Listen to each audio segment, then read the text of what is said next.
Men of Reddit, what were the consequences of sticking your d in crazy? She said masturbation was cheating and I disagreed. After some verbal fighting, she took her pet mouse I got her and fed it to her dog.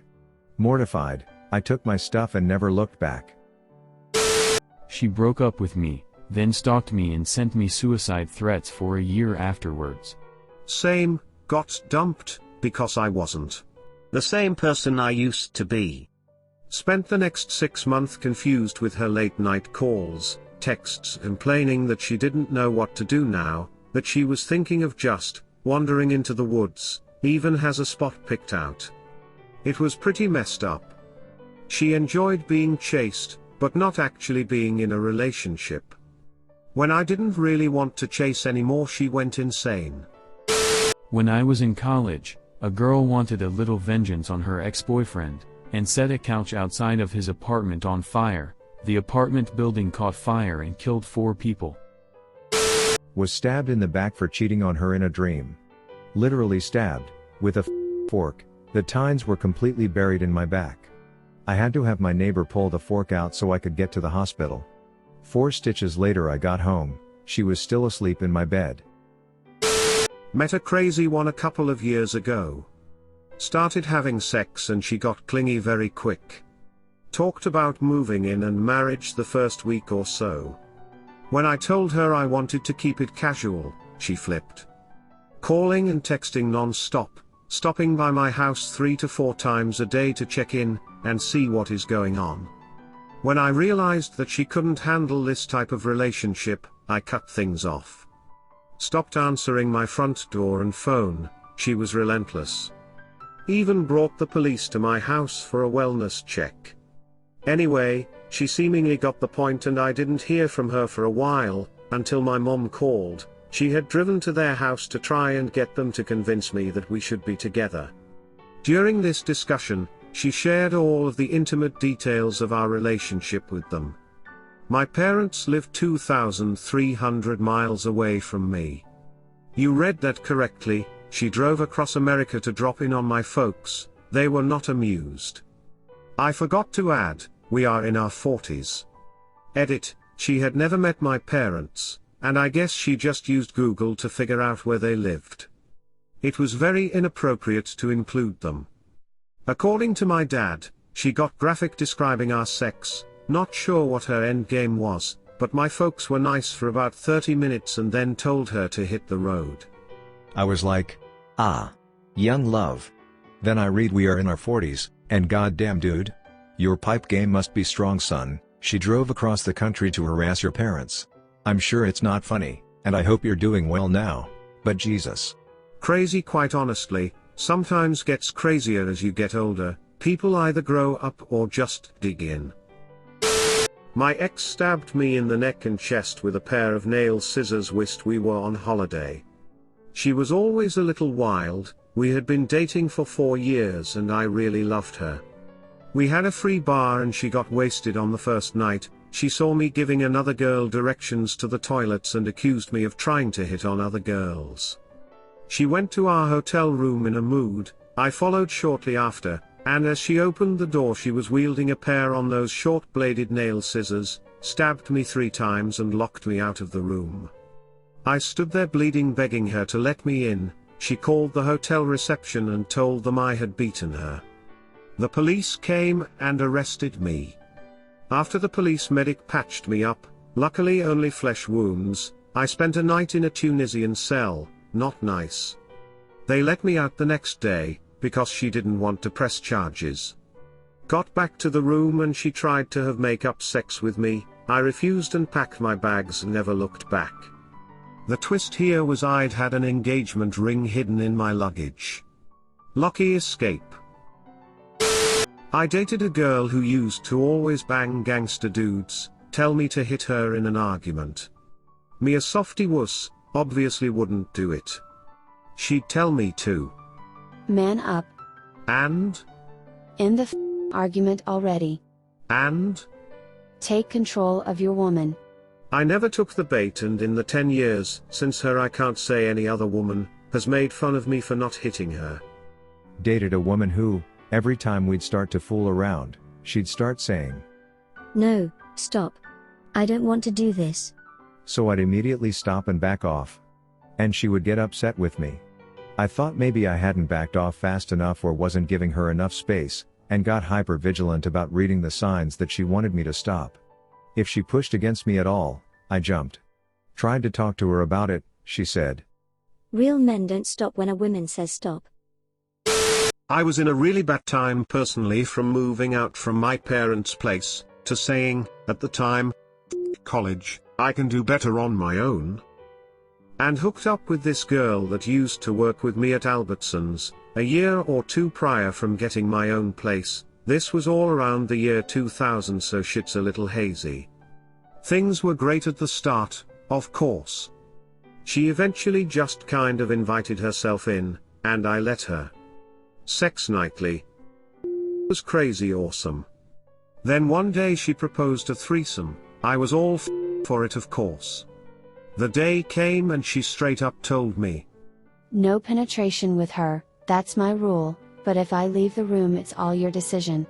After our marathon she left for the bathroom. That was a hard rule to adhere to, but I did. I played by the rules. 2 weeks later I heard from our third wheel. She admitted she was underage by 4 months and it was a trap to try and snag me for statutory rape, all my girlfriend's idea. So luckily, I didn't stick my in that. Needless to say, rapidly declined with my girlfriend. I got her kicked out of the apartment, with police assistance. A month later she tried to contact me saying, "I'm pregnant and you're the father." I always used condoms that I bought. She didn't provide, so I said, "Come back to me when you give birth and I'll prove otherwise." She did. She then filed child support paperwork. Now here's where she really gets sideways. It wasn't mine, it wasn't 3 other people that were DNA tested, it was her stepfather's. Just recalling this story, that even to this day my wife doesn't know about, makes me want to scrub with a Brillo pad straight on my dingus. When we broke up, she got into my apartment and poured a gigantic bottle of mustard in the back of my new flat screen. That was a $200 plasma screen TV you just killed. Good luck paying me back on your $0 per year plus benefits salary, babe. Didn't technically stick my in crazy. We just fooled around a few times but no sex. Then one night we had a party at my place. She jumped into my bed and I wasn't having it. I told her I didn't wanna hook up, so she did the rational thing and latched onto my face like a pit bull, leaving a nice bloody and bruised bite mark on my face. She sounds stable. More like she belongs in one. After I broke up with her, she called my family members one by one, to falsely claim I have raped her. She continued to harass my family by having her friends call and send messages to my sister claiming she's in the hospital having committed suicide. This all happened in the days my friends saw her going out with other men. Imagine calling someone to tell them you committed suicide. Hello, I have died. Now trapped in a relationship with someone I work with. If we break up, she'd do something wild enough to get me or us both fired. Secretly seeking a better job elsewhere or transfer. I've learned my lesson. That one is known as, don't dip your pen in the company ink. Don't get your honey where you make your money. Don't get laid in the same place you get paid. Don't get your meat where you get your bread. Don't make the sex where you do the work every day. I'm not a poet. Don't get more bang where you go for your buck. Don't smash where you get your cash. My ex-best friend was such a nag and bicker about everything. Her boyfriends wouldn't last more than a couple months with her. By seeing how she was with them, you just feel sorry for the guy. She would try to keep them around by claiming she was pregnant when she actually wasn't. One time she actually did get pregnant in an attempt to land the guy, but it didn't turn out as she wanted it, because he told her that he will be there for the kid, but he wasn't going to be in a relationship with her, so she got an abortion and claimed she miscarried. Then she met a guy, they dated for 6 months, her longest relationship ever. She was 27 by the way, and she got pregnant. He wanted to do the right thing, so he married her. I went over to their house for dinner once while she was pregnant, and I just couldn't see how he was able to put up with her. She was nitpicking everything he did right in front of me, while he was making dinner, and by that I mean she was literally standing behind him while he was cooking, and saying things like, "You're adding that to the potatoes. That looks disgusting." and so on. I literally felt sorry for the guy. Well, about 2 months after she had the baby, he filed for divorce and got sole custody of the baby, because she was crazy and a hoarder. Edit, I forgot to mention that her family stood behind him 100% and helped him gain custody. My buddy got a paternity test request in the mail. Found out he was the father of a 4-year-old girl from some rando chick. The baby mama is terrible. She's taken him to court many times to up child support, and his daughter has turned out completely bonkers. He has little contact with his child, but still pays $1,300 a month in child support plus medical, insurance, etc. The mom has lost all control over the daughter, and she just alerted my buddy that she started calling the cops on the daughter, because she's violent. Now the child is moving 10 hours away to live with her grandmother several states away. This is my biggest fear, and why I always wear a condom. I have turned down sex a couple of times, because there was no condom and I was afraid something like this might happen. I'm taking no chances. Edit, I don't feel like this deserves silver, this should be the norm. I appreciate it though, thanks buddy. After reading many of these, mine doesn't seem so severe. Dated this girl I met at university for about a year or so, things seemed to be going great, a little too great. Went to meet her family at their home and was told point blank that her mother advocated for her dating as many men at once as she could. Also her mom also told her that, if she wanted to lose weight, to try speed. It was really awkward.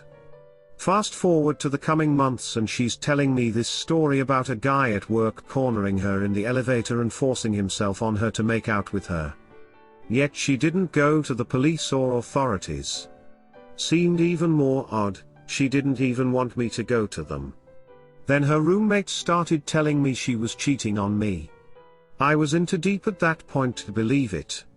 But the icing on the cake was when my own brother came to me and sat me down to tell me that she had approached him while she was visiting and I was at work.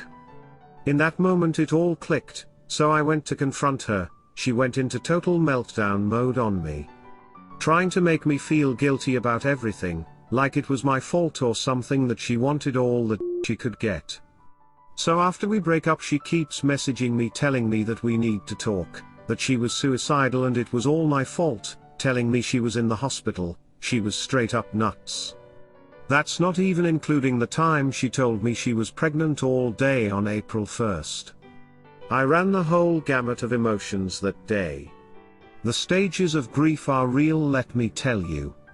Even a year later she still messaged me telling me how I ruined her life, how she had to go through counseling and treatment, and how she had lost a ton of weight because of it. Well, I'm glad she took her mom's advice. Now she's single and on speed. Good riddance to that bag of crazy. Glad I didn't catch a baby with her or worse. Sounds like she regrets losing the relationship she pretended to have with you. I'm sure she missed the stability of a steady relationship. She just wanted it with a few extra sides of D. I'm not about all that. All the money I should have saved while working, without having bills to pay, is gone. All the time I could have spent having fun and enjoying my younger years, was spent doing what she wanted to do, and what made her happy. Then 3 years after we started, she told me flat out, "Hey? We're moving to Houston." "I don't want to move to Houston." "Then find somewhere else to sleep tonight, you piece of shit." And the next morning, all my stuff was in the backyard. Houston, we have a problem. Houston, she's your problem now. Thanks for watching. Be sure to check out my other videos. Also, don't forget to like, comment, subscribe and ring the notification bell.